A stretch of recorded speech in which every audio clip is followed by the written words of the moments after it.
Oui, alors non seulement on n'a pas le droit de les appeler intermittentes, mais variables, ça ne suffit même pas, on les appelle flexibles, ce qui est quand même le comble de l'enfumage, si j'ose dire.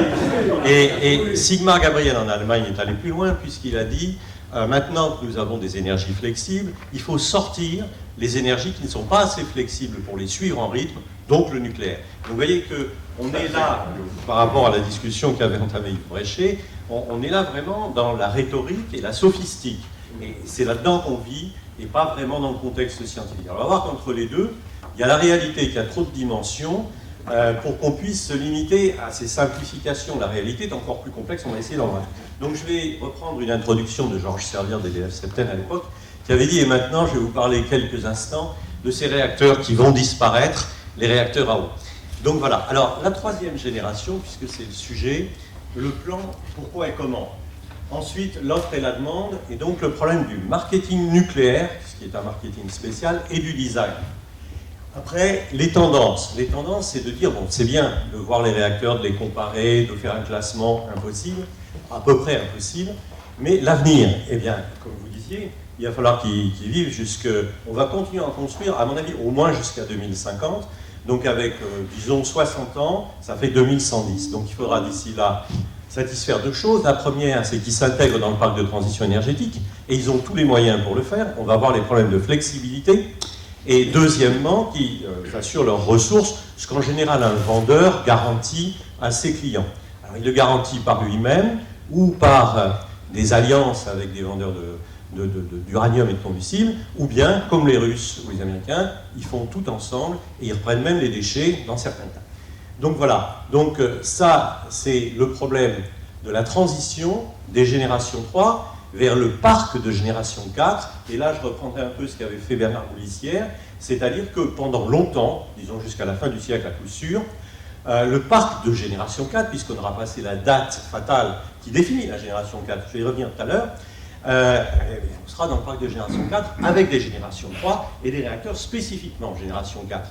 C'est-à-dire que les générations 3, je reprends les termes américains, c'est le cheval de la bourse, c'est le power reactor, et les autres, à commencer donc par les générations 4, en particulier les breeders, ou les burners, sont des enablers, comme disent les Américains. C'est-à-dire des choses qui rendent possible une nouvelle qualité du parc. Alors ils peuvent être plus chers, ils peuvent être différents, mais comme ils donnent une nouvelle qualité au parc, qui le rend le parc de génération 4, après tout, quand on aime, on ne compte pas. Donc ce que je veux dire, c'est qu'on va les introduire au fur et à mesure qu'on trouve que ces qualités nouvelles sont nécessaires, sont indispensables vis-à-vis de l'opinion publique, vis-à-vis des décideurs politiques, vis-à-vis du marché éventuellement. Et c'est comme ça d'ailleurs, pour reprendre du passé, où on avait travaillé avec pas mal de personnes qui sont ici, sur les ADS, Accelerator Driven Systems, bon, sur l'impulsion redonnée par Rubbia, mais des ADS, on en étudiait déjà en 1978 avec Jules Horowitz, Jean-Pierre Schwartz s'en souvient, et donc pour les comparer à des hybrides fusion-fission, ce qui veut dire qu'on avait beaucoup de créativité à l'époque, et on y reviendra après, sur les époques du nucléaire. Donc on a fait ça, et à ce moment-là, on ne les a pas mis comme le cheval de la bourre, ce qui était l'idée de certains hommes politiques. Donc c'était le réacteur du futur, on les a mis comme une deuxième strate qui assurait une fonction qui pouvait devenir importante, qui était la transmutation. Est-ce qu'on a toujours la même priorité pour la transmutation? C'est là qu'il faut voir que le poids des nouvelles exigences ou des nouveaux désirs varie avec le temps. On a peut-être moins de pression là-dessus. Par contre, des burners et des breeders, on est à peu près sûr, ça n'a pas tellement bougé, on en aura besoin, c'est clair, parce qu'il faut finalement brûler le 8, un jour ou l'autre. Après, on pourra parler aussi du thorium. Alors bon, vous voyez que c'est un sujet assez chargé. Je pense, et ça, si on en parle cet après-midi dans la table ronde, j'essaierai de l'introduire, mais je n'avais pas vraiment prévu, une crise du design du nucléaire. Le design, donc la conception nucléaire, par comparaison par rapport à aircraft design. Vous avez un bouquin remarquable de Reimer, 500 pages, des tas de calculs à la main, des dessins à la main, et on conçoit un avion d'acrobatie, on conçoit un chasseur de génération stealth, et en supercruise, etc. Et on fait ça à la main. Pareil pour les gens qui construisent des voiliers, ils ont des bouquins d'architecture navale qui leur donnent toute la façon de construire. Et ça permet d'aller beaucoup plus vite qu'avec les cycles qu'on a dans nos organisations de projets, avec des points de blocage sur la faisabilité. On n'arrivera jamais à faire ça. Moi, je ne peux pas promettre en tant qu'industriel de faire des pompes de plus de ça. Je dirais le point de blocage dans le cercle de la technico-économie, oh mais je ne sais pas l'évaluer, mais ce sera sûrement beaucoup plus cher, et de toute façon avec les marges d'incertitude, il vaut mieux pas rentrer direct là-dedans, et la sûreté. Et là, le discours, la phrase classique, c'est « jamais la SN n'acceptera un truc pareil ». Donc avec ces 3 points de blocage, et le fait qu'on a mis effectivement des possibilités de décider à chacun de ces niveaux, le retour au cahier des charges global et au jugement d'un décideur qui soit en même temps quelqu'un qui veut arriver, il s'affaiblit, sauf s'il a toutes les rênes, ce qui n'est pas le cas. Donc voilà, donc on a ce problème-là, mais il y a aussi un manque, on a eu un long sommeil, un long repos sur le design nucléaire, et comment faire pour repartir? Les Américains essayent des choses, ce serait bien que nous on le fasse, et qu'on le fasse dans la formation, en particulier. Moi, je suis enseignant au génie atomique et au master, donc on essaye de faire passer des idées là-dedans, mais un seul exemple, pour ceux qui connaissent, au génie atomique avant, il y avait des stages d'équipe, le AMEA, Cherbourg, etc. Il y avait 3 personnes, 4 personnes parfois, et on leur demandait de faire un dirigeable nucléaire. À quoi ça sert un dirigeable nucléaire? Ça sert qu'après, quand on vous donne un projet un peu moins pointu, vous vous sentez à l'aise. Parce que vous avez été obligé de gratter partout, vous avez échoué éventuellement. Mais je veux dire, vous avez tout remué dans tous les sens. Et vous avez combiné des chunks génétiques, c'est-à-dire un système de conversion d'énergie, un cœur, un système de refroidissement de secours, etc., d'une certaine manière dont vous avez été responsable.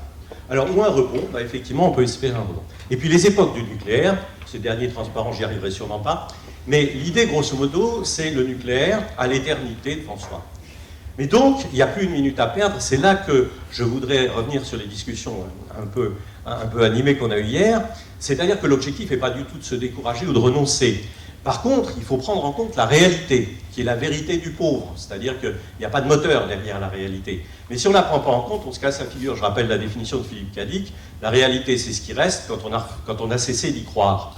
C'est assez intéressant, parce que je la trouve extrêmement concrète, et donc, à mon avis, on n'a pas le choix, il faut la prendre en compte. Voilà. Ok, là je vais attaquer la partie un peu plus évidente. Si je change de lunettes, je ne vois plus rien. Pas grave. Donc on va utiliser ça, c'est pratique. Voilà. Alors, pourquoi et comment? Là, je vais aller très vite. Alors, c'est une génération post-Tchernobyl. Pardon, excusez-moi. C'est une génération post-Tchernobyl qui s'est développée d'un côté aux États-Unis et de l'autre côté en Europe, sans qu'on l'appelle génération 3. On va voir qu'on l'a appelée après. Mais c'était post-Tchernobyl, donc il y avait un certain nombre de conséquences qu'il fallait en tirer sur le confinement, sur le traitement du corium, sur l'impossibilité d'accepter des dommages pour les populations, pour l'agriculture, pour l'environnement, au-delà des limites du site. Et bon, voilà. Et puis la compétitivité, tout le reste, c'est assez classique. Alors le poids des priorités entre l'économie, etc., dépend des régions mondiales. Et pour en donner un exemple, j'ai pris quoi? J'ai pris, je crois que vous voyez mieux que je ne le craignais. Donc j'ai pris une vision de l'US DOE en 2000 à peu près, c'est-à-dire au moment du lancement par Bill Magwood, qui était au DOE, qui est passé à la NRC, et qui revient comme patron du Nuclear Energy Agency à Paris, quoi, et qui lance, justement, on va le voir, Nuclear Innovation 2050. Donc voilà. Et alors ce qui est intéressant, c'est de voir que quand il est arrivé, Magwood, il nous en dit, bon, on va définir les réacteurs de génération 3. Et tout le monde lui a dit, les gens qu'il a rencontrés en France, Franck Carré, moi, bon, et les gens qu'il a rencontrés ailleurs, disent, ah ben non, parce que les réacteurs qui ont été conçus, non pas dans les années 60-70, mais après Tchernobyl, et qui prennent en compte cette évolution de conception, eh ben, ils méritent quand même une génération. Ouf, a-t-il dit, non sans raison, a posteriori, vous n'en vendrez pas beaucoup, et nous non plus, avant 2030. C'était pas idiot comme prévision. Mais bon, soit, bon, appelons-les génération 3, et donc la génération 3 qui nous a porté est devenue la génération 4. Alors la génération 3, vue des États-Unis, mais pas de nous à l'époque, c'était quoi? Génération 3+. Donc c'était des conceptions, des concepts évolutionnaires, et Improved Economics. Ce qui prouve qu'ils savaient déjà à l'époque, en 2000, qu'on allait être assez mal. Ils ont le charbon chez eux, ils n'avaient pas encore le gaz de schiste. Et pour la génération 4, si vous lisez ce qu'il y a là, que je vais parler, il manque quand même un critère fondamental pour nous. Les ressources. Donc, en gros, quand on voit qu'aujourd'hui on a 4 rapides à vocation burner-breeder sur 6 concepts de génération 4, c'était pas inscrit là-dedans. Les Américains, c'était pas leur préoccupation. Si on les rapporte du MIT de l'époque, c'était pas leur sujet. Les Américains, ils ont une politique et ils ont de l'uranium. Alors, ça c'est le nouveau. On avait fait une demi-foulée, en quelque sorte, comme le cheval qui tire une longue et puis qui s'aperçoit qu'il va s'écraser dans l'obstacle, fait une demi-foulée. Et donc, là voilà, là maintenant, il fait une battue, il saute, c'est-à-dire qu'il dit, on relance la machine, on avait dit 2030, maintenant tout le monde dit 2040, on a vu avec les exposés d'hier, et quelles que soient les technologies, qu'avant 2040, il n'y aura rien de très mûr pour être lancé massivement, même probablement plus tard, plutôt 2050. Bon, et donc, il parle de Nuclear Innovation de 2050-2050. Là, il a fait finalement son podium à lui, parce qu'il est arrivé avec ce transparent, ce ne sont pas ses lieutenants de l'OCDE qui l'ont fait, il est arrivé avec ça. Donc un podium où vous trouvez un SFR, mais un SFR boucle. Ensuite, un curieux réacteur qui est l'IM Square de General Atomics, qui est en fait à la fois un HTR et un rapide, chose qui nous intéresse beaucoup, mais très particulier. Et puis, et donc ils espèrent qu'il est licenciable, on en a discuté avec eux, on a eu un début de coopération avec eux, et puis un sel fondu. Là, c'est le dessin de principe, c'est pas le layout, évidemment, c'est le preliminary drawing, ce qui est l'idée même, en fait, mais ça, c'est même pas suffisant pour le design. Donc voilà comment les choses avancent dans le temps, avec manifestement de grandes fluctuations. Alors, les bases en Europe, tout le monde les connaît. En 89, on a eu le projet franco-allemand, et ensuite, il y a eu quelque chose de très structurant, ça a été les European Utility Requirements. Donc ça a donné finalement un référentiel global de sûreté du concepteur, des constructeurs. Alors, on peut en dire beaucoup de choses, on peut dire qu'on a rajouté ceinture, bretelles, etc. Mais je vais y revenir tout à l'heure sur les dessins de réacteurs. On s'aperçoit, après Fukushima, qu'il n'y avait pas grand-chose à changer, et que par contre, il fallait bien satisfaire ça. C'est intéressant de voir qu'on n'a pas eu grand-chose à changer après Fukushima. C'est-à-dire que l'EPR, je ne suis pas un fanat de l'EPR nécessairement, je n'ai pas été lié à quoi que ce soit de sa conception, etc. Mais on remarque qu'aujourd'hui, dans la convergence des pressurisés de génération 3, à part la P1000, qui est vraiment à part, bon, en gros, on converge. Les Russes, tout ça, c'est double enceinte, c'est récupérateur de thorium. Et ceux qui n'ont pas encore convergé le font petit à petit, d'un pied sur l'autre, en ensemble. Bon, comme par exemple les Coréens, qui n'ont pas vraiment, à mon avis, un génération 3 accompli. Ce n'est pas ce qu'ils ont vendu aux Émirats, merci, aux Émirats Arabes Unis. Mais petit à petit, ils vont évoluer. Et les autres aussi. Donc on va se retrouver avec partout, à peu près, double enceinte et liner interne. Et puis le récupérateur de thorium et bien d'autres choses que je n'entre pas dans le détail. Donc voilà. Alors, ça, c'est ça. Alors, post-Fukushima, post-Fukushima, on peut se dire qu'il y a eu beaucoup de changements. Alors, il y a un papier qui est très intéressant, ce sont les papiers de WENRA, c'est-à-dire West European Reactor. Et ça, ce sont les exploitants, et il est très bien. Il est mieux que les papiers plutôt de la NRC. Et l'OCDE a essayé une synthèse qui est un peu la synthèse de la carpe et du lapin, donc elle est moins claire. Je pense que le papier d'ONRA est très intéressant. Mais dans les conclusions, alors le problème, c'est de mettre en place une défense en profondeur étendue, avec ce que le terme d'étendue peut avoir d'arbitraire, mais qui prennent en compte donc plus d'événements externes, extrêmes, plus d'événements internes, pas forcément tous bienveillants ou aléatoires. Et donc voilà, on voit ça. Et effectivement, on peut définir à ce moment-là, vous rajoutez une enceinte de confinement, par exemple, là je pense à un GFR, rapproché, bon, pour garder de la pression. Et on vous dit, ah ben non, mais il y a un trou. Bon, alors vous dites, mais j'en ai une deuxième derrière. Oui, mais il y a un trou aussi. Alors vous dites, on n'en sortira jamais. Ça, c'est le reproche que les concepteurs font aux autorités de sûreté. Mais on a le droit de discuter, et le devoir de discuter en termes de probabilité, en termes... Et par exemple, sur ces sujets-là, je ne sais pas qui en a parlé hier, je crois que c'est Daniel Leher, les vannes d'isolation deviennent des choses extrêmement importantes et intéressantes. Bon, on les avait déjà vues quand on avait voulu coupler les HTR à de la chimie. On a fait des progrès. Les BWR, finalement, toute leur sûreté repose sur les vannes d'isolation des lignes vapeur. Et jusqu'à maintenant, ça n'a jamais foiré, ce qui n'est pas une preuve. Ça peut foirer demain. Je suis d'accord. Mais on a fait des progrès, et c'est quand même un point très important. Donc, je suis d'accord. Justement, c'est un des problèmes des bouillants, avec aussi la défense contre les crashs, mais les crashs avec une pente quand même difficile à atteindre, surtout si on fait la même réponse que je ne sais plus qui hier, disant que de toute façon, oui, je crois que c'était Bernard, sur l'AG et les installations du cycle, bon, la probabilité pour qu'un objet venant du ciel s'écrase là-dessus, elle est quasiment nulle pour des raisons dont je ne peux pas vous parler. Dans ma mère, comme dans la chanson de Brassens, mais alors voilà. Donc voilà, ça c'est donc ce sont les moteurs de l'évolution au niveau requirements. Alors il faut passer ensuite aux spécifications techniques. Alors ça, ce sont les quelques éléments de European Utility Requirements. Je vous les laisse lire. Hein. Bon.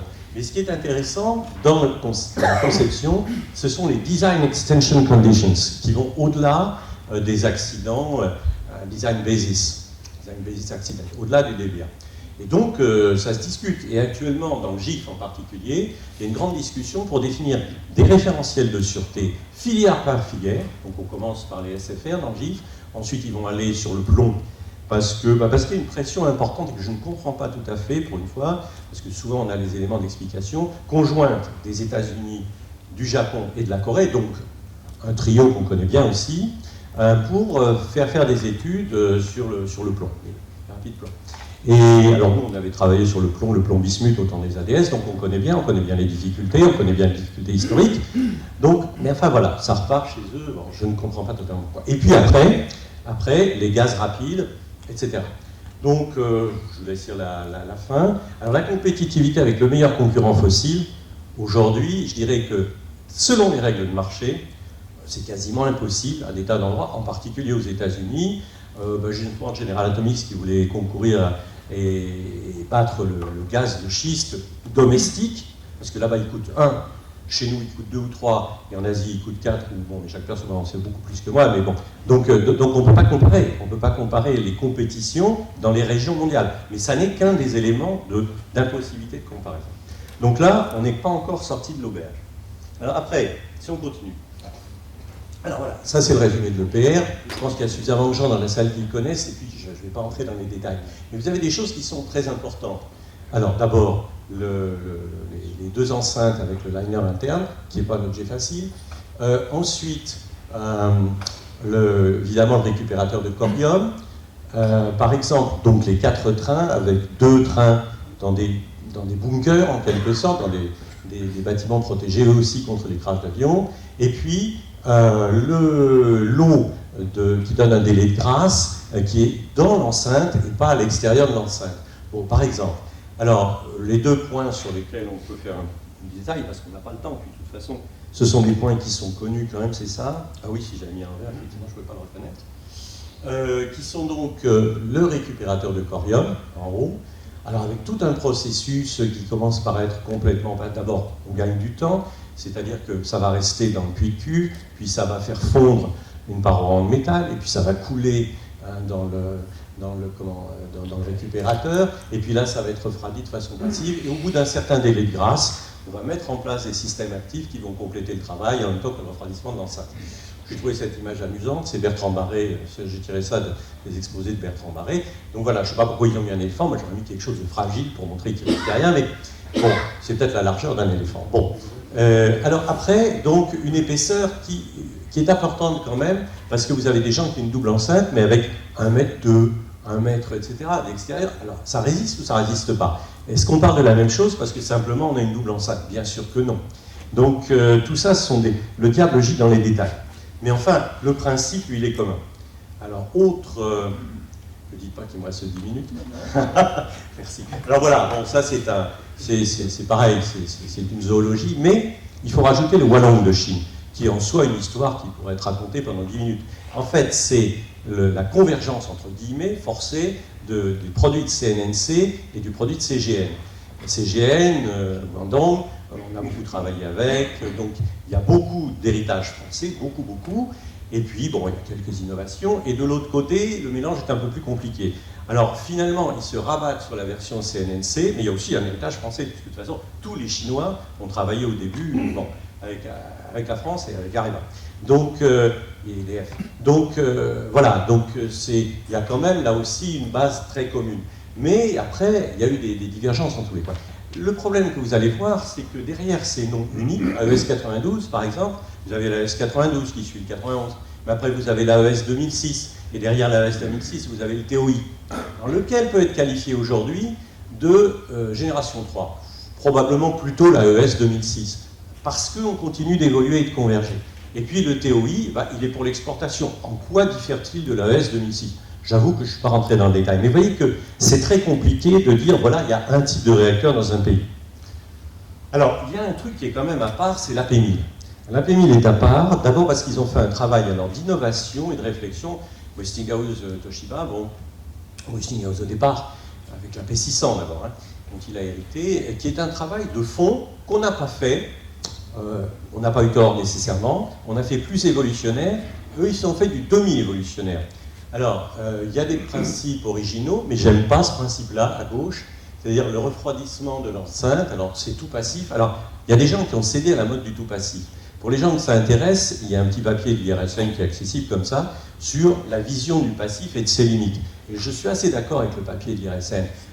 C'est pas parce que c'est tout passif que c'est sans défaillance. Quand vous avez un truc passif, vous dites « Ah ben là, j'ai la gravitation va jouer pour faire de la circulation naturelle. » Oui, mais il va falloir changer de lignage. Donc il va falloir faire fonctionner des vannes. Alors est-ce que vous avez besoin de puissance ou pas pour faire fonctionner?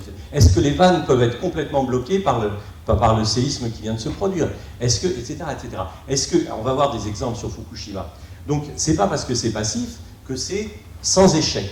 D'accord? Or, ce qu'il faut faire, c'est construire des suites, des segments, une suite de transition sans échec jusqu'à l'état final, sûr. D'accord? Donc c'est ça. Et ça, le gros problème, c'est qu'on a commencé à perdre le decay heat removal. Bon, donc là où j'aime pas trop, parce que, évidemment, on a forcément une grande enceinte, donc de grande surface, puisque c'est un PWR. Donc même si on a tout réduit, il faut quand même des GV, des pressuriseurs, des circuits, etc. Donc de toute façon, une belle enceinte qui donne d'ailleurs un délai de grâce, qu'on n'a pas avec les petites enceintes. Comme si quand on fait, si vous faites des GV à plaque, ça va être vachement brillant. Mais alors par contre, le délai de grâce, il vaut mieux prendre les GV russes qui sont horizontaux, mais surtout qui ont été dimensionnés en tonnage d'eau par mégawatt installé de façon encore plus large que chez nous. Donc vous voyez que c'est pas simple. Alors celui-là, j'aime pas parce que d'une part, le mode alors qu'est-ce que vous avez? Vous avez un anneau par lequel l'air descend ici, ensuite il va remonter en se réchauffant, et puis il va aller comment dire, évaporer de l'eau qui tombe d'une réserve, et tout ça va sortir par une cheminée. Alors là, on a toujours le grand problème que quand vous faites un pont thermique, vous détruisez la continuité mécanique. Alors ils disent, non mais c'est bon, on résiste à une chute d'avion. Bon, c'est pas sympa de le voir comme ça. Et quand vous comparez au dispositif débouillant, qui ont bien des valeurs, mais c'est intelligent, quand vous avez de la vapeur qui sort, vous avez un disque qui claque, et vous foutez la vapeur dans une piscine qui s'appelle Pression Suppression Pool, et dans lequel aucune bulle ne survit, rien ne remonte à la surface, et en plus, et ça on l'a bien vu à Fukushima, heureusement, ça fait du scrubbing et de la rétention de produits de fission, c'est-à-dire que la plupart, ceux qui ne sont pas complètement volatiles et incondensables, sont restés dans le... Même des incondensables sont restés dans la piscine. On a, sur ceux qui sont vraiment importants, on a eu un gain très important, enfin considérable, au-delà de 90%, bien au-delà de 90%. Et le PSI, par exemple, en Suisse, a fait des études sur un secondaire de générateur vapeur rempli, et c'est pareil, l'effet de l'eau est excellent en rétention. Pas du tout les PF, mais des plus importants pour la sûreté des populations dans les semaines qui suivent et dans les 30 ans qui suivent aussi pour le 16e.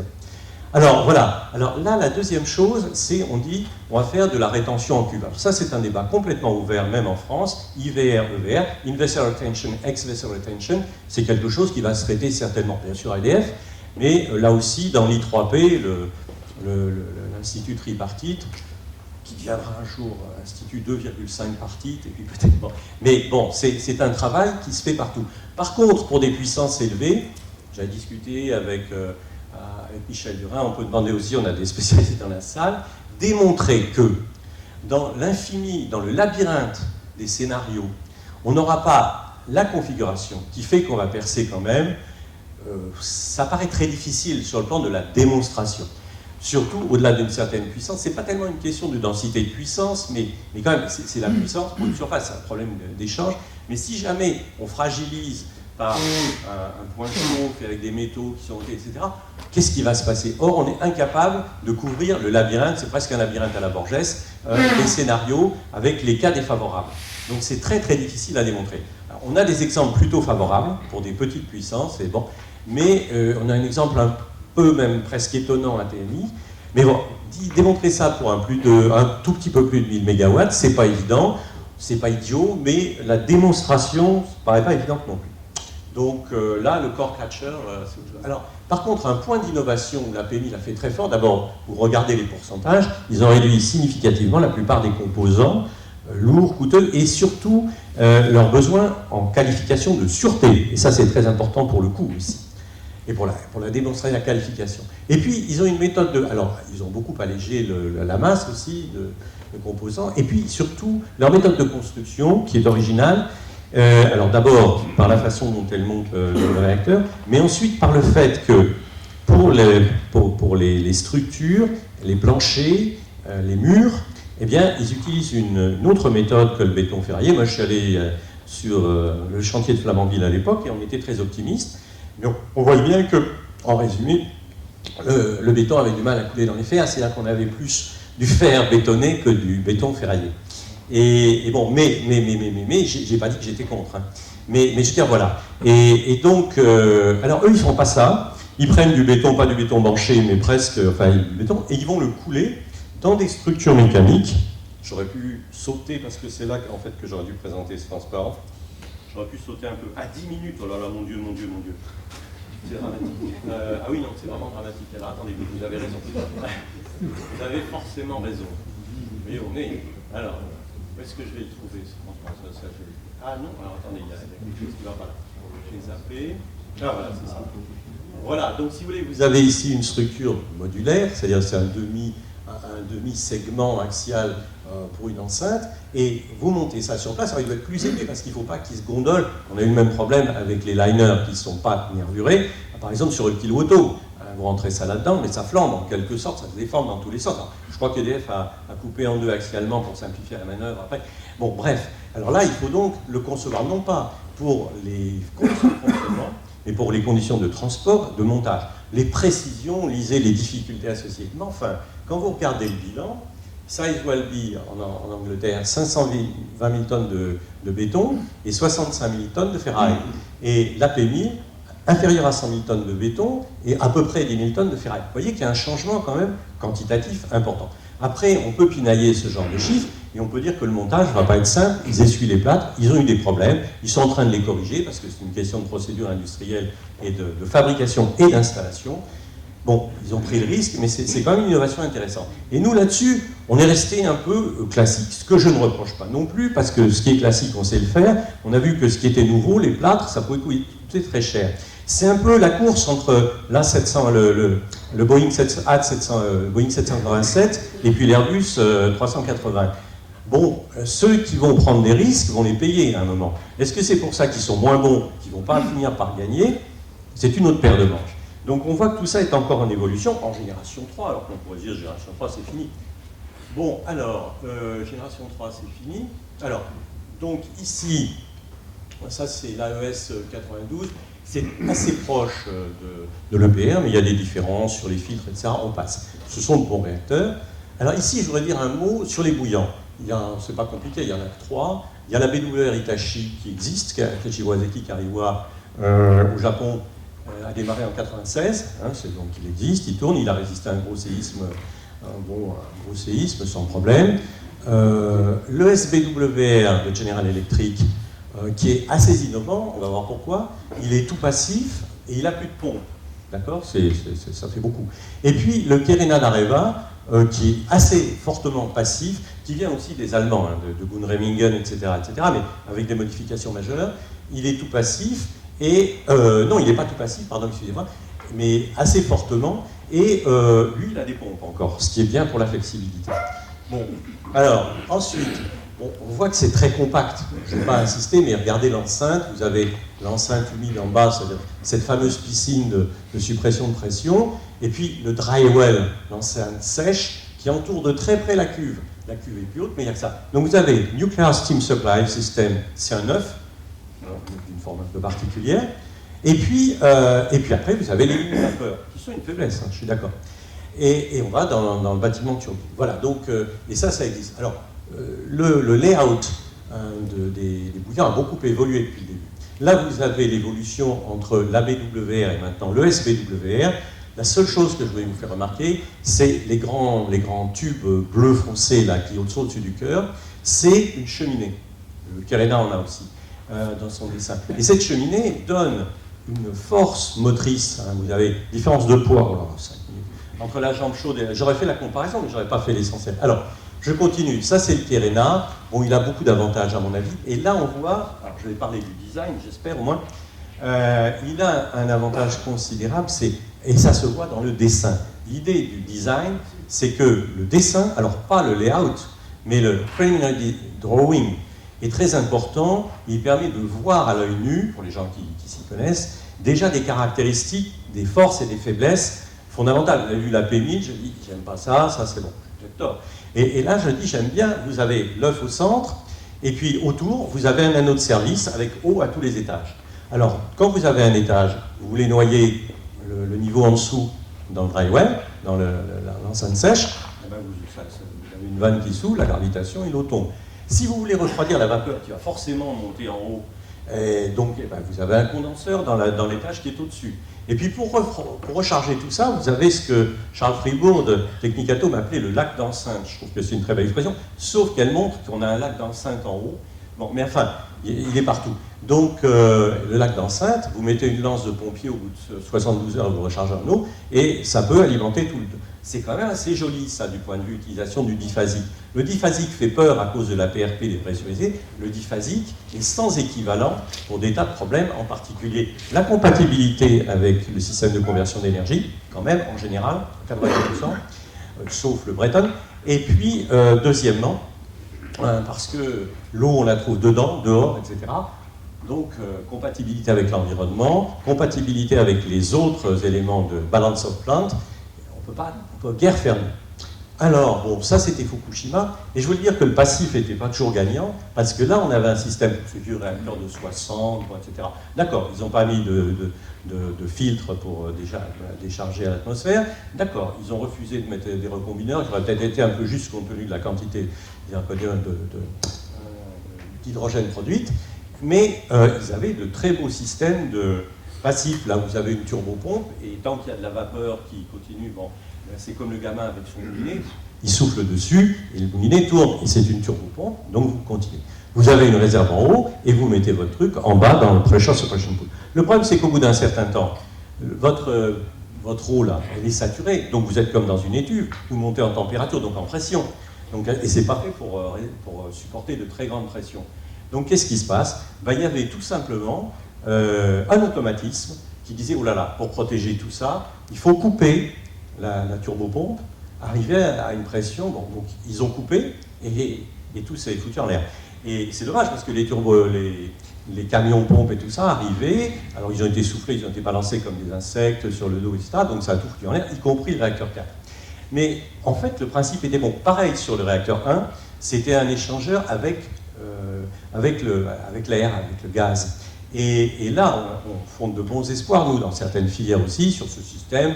On va échanger avec l'air. Mais en fait, il n'a pas marché, et on ne sait pas pourquoi. Et l'histoire de ce que je viens de raconter, là, ça a été donné par TEPCO, qui l'a trouvé en 2014. Vous voyez, 2011, 2014, 3 ans et demi. Et ils ont modifié les procédures de conduite de Kashiwazaki-Kariwa. Hein. Et donc, bon, voilà, c'est... Alors, bon, j'aurais fait que le tiers de mon exposé, mais je m'en doutais un peu. Je m'en doutais un peu. Alors, je ne sais pas comment je vais parler de design, mais si. Bon, je passe sur le reste. Bon, le retour sur le PR, la flexibilité, il n'est pas mauvais avec le mode X, voir Monsieur Grosse-Tête, par exemple. 25% de minimum technique au lieu de 30%, c'est mieux, surtout pour les arrêts du dimanche, quand il y a le soleil qui donne à plein. Enfin, bon, ça fait pas bon. Et puis ensuite, 2,5% jusqu'à 60%, évidemment, on a un grand cœur, on a des tas de trucs. Bon. Et on a aussi une instrumentation interne, bon, un collectron, les aéroballs, c'est autre chose. Et puis ensuite, on monte à 5% jusqu'à 100%. Donc en fait, en moins de 25 minutes, on a atteint la puissance totale. Et ce qui est important pour la flexibilité, bon, on est mieux que l'ancien charbon, aussi bon que le charbon moderne, aussi bon que le gaz ancien, moins bon que le gaz nouveau. Mais le problème, c'est qu'on cherche des gigawatts par heure. On se fout du pourcent d'un réacteur. Donc tant qu'on a une base c'est large a priori, tant qu'elle a une puissance installée importante, en hiver, les matins froids, on prend 20 gigawatts en 3 heures. Bon, nos problèmes. Après, il y a des questions de réactivité, de fréquence, de soutien de fréquence. Ah, je crois que M. Sapi va nous détailler ça complètement. Donc bon, c'est pas mal. Bon, on va passer sur le reste. EPRNM, nouveau modèle. Ouais, stop, mais bon. Alors attendez, puisque c'est stop, vous avez raison. Bon, ça c'est le marathon, c'est le Tour de France, vous mettez un virage, vous regardez ceux qui sont partis, qui courent. Vous voyez que vous retrouvez toujours les mêmes noms, et ça donne peut-être une idée. Le classement, alors la comparaison, bon, on va laisser tomber. Le classement, je dirais que c'est guère possible, mais ça pose la question du marketing et design que j'aimerais bien traiter un peu plus. Donc voir, c'était Alain Bucaille qui avait fait un séminaire là-dessus, et voir table ronde si c'est possible. Alors, le nucléaire est invendable. Là, je reprends la discussion lancée par M. Brochet. Le nucléaire est invendable. Qui est-ce qui m'a dit ça? Un scientifique, pur sucre. Bon, académique, enseignant, mais aussi conseiller, c'est-à-dire que conseiller, dans la mesure où il est dans tous les comités d'évaluation, les trucs comme ça, et on lui pose des questions. Et il a dit le nucléaire est invendable. Qu'est-ce qu'il en sait? Moi je dis, j'ai peut-être quelques connaissances. Il me dit, ça n'a aucune importance, c'est pas une question de connaissance. En quoi il pense un peu, mais je ne crois pas que ce soit dans sa tête, comme Sigmar Gabriel qui disait, le nucléaire est socialement inacceptable, donc économiquement invendable. C'était pas le mot invendable, mais c'est ça. Donc effectivement, ça, c'est pas dans la réalité, c'est dans la vérité, mais ça va s'imposer dans la réalité des choses, mais pas partout. Et c'est là que le problème devient très compliqué, parce qu'il n'est pas scalaire, il est vectoriel. Est-ce qu'il est invendable en Chine? Non. Les Américains de MIT avaient dit que le nucléaire était invendable pour des raisons économiques, mais qui tiennent au discount rate, donc en fait au return on equity, et au bras de levier entre l'equity et le debt, bon, on va passer là-dessus, 14% après impôt, donc plus de 20% avant. Et donc, ils avaient écrit en 2001, il est invendable. Moyennant quoi, la conclusion qu'ils en ont tirée, invendable dans un pays libéral. Qu'est-ce qu'ils ont tiré? La loi de... le sénateur là, Pete Donici, en 2005, c'est-à-dire une loi sur l'énergie dans laquelle on fait des prêts. Vous comprenez que, compte tenu du coût des intérêts, intercalaires, etc., si vous êtes à taux nul ou à taux négatif, comme ça peut se pratiquer dans certains cas, vous n'avez pas du tout le même bilan au bout du compte que si vous avez des discount rates à 20%, d'accord? Donc tout ça, ça va différencier considérablement. Alors ça, donc, partout, c'est un élément de réponse, en même temps qu'une question. Ça, c'était les barres, je s'en fous.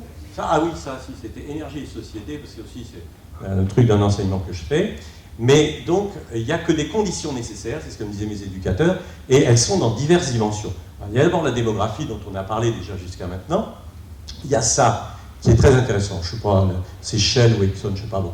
Mais c'est très intéressant, c'est-à-dire jusqu'à un niveau de PIB par habitant qui n'est pas du tout atteint. Vous voyez qu'il y a encore 3 milliards de personnes qui sont en dessous de $2 par jour. En Inde, 350 millions de personnes en dessous de 0,43 €. Ça ne veut rien dire à ce niveau-là. Mais c'est à ces gens-là qu'on vendent de l'énergie. Parce que nous, on la trouve chère, mais eux, ils la trouvent comment?